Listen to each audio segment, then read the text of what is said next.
Hello everyone, কেমন আছো তোমরা সবাই? আশা করছি তোমরা সবাই খুব ভালো আছো আর আমিও খুব ভালো আছি। আমরা মহাশ্মশানের দিকে যাওয়ার সময় দেখি মা তারার জন্য সবাই মহাভোগের ডালা নিয়ে যাচ্ছে।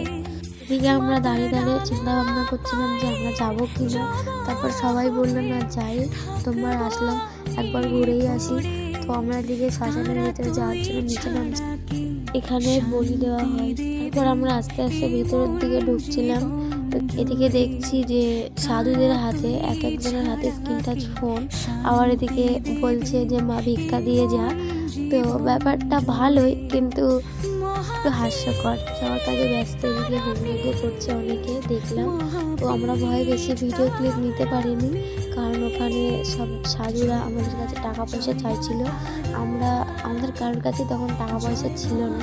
এদিকে দেখছিলাম অনেক ঠাকুর, এবং এখানে আমরা সবাই বামাকে দেখতে পাই। এখানে প্রণাম করে আমরা যাচ্ছিলাম শ্মশানের দিকে। তো আমরা শ্মশানের দিকে যেতে যেতে দেখছি অনেকে আর কি শুয়ে রয়েছে, অনেকে ভিক্ষা করছে।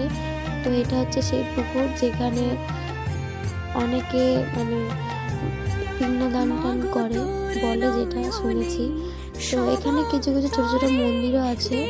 আর এই যে সেই মহাশ্মশান, এখানে গিয়ে রীতিমতো গায়ে কাঁটা দিয়ে উঠছিল এবং লোম খাড়া হয়ে যাচ্ছিল, ভয়ও লাগছিল সবার। তো আমরা দাঁড়িয়ে দেখছি সবাই দাঁড়িয়ে আছে, তো আমরাও দাঁড়িয়ে দাঁড়িয়ে ভিডিও করছিলাম। আমরা কেউই কাছে যাইনি।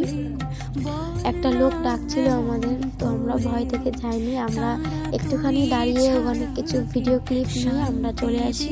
আমরা যেহেতু লোকাল ট্রেনে বাড়ি যাবো, টিকিট পাইনি, তাই আমরা হোটেলের দিকে